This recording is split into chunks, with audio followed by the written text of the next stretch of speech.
işlerin kamile düşmür, bir teher değilsen gözüme dünya.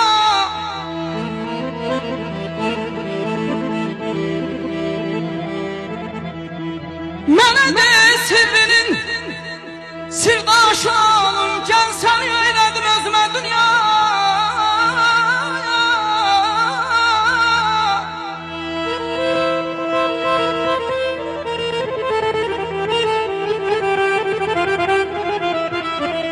Pisin pisliğinden yorulacaktır, akıp bu suların durulacaktır.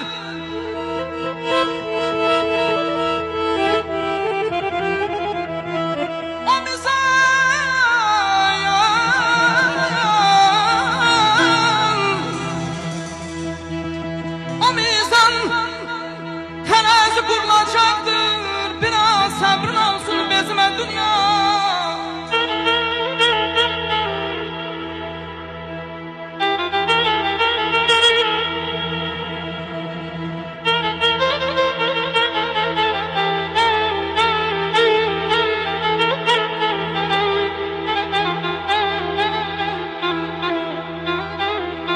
Yaşayla məqsəd yaradır, sağdır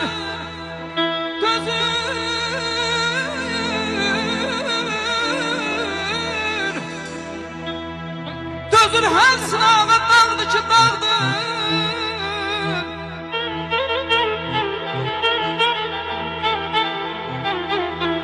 Bir ovuz torpaqdır, 5 arşın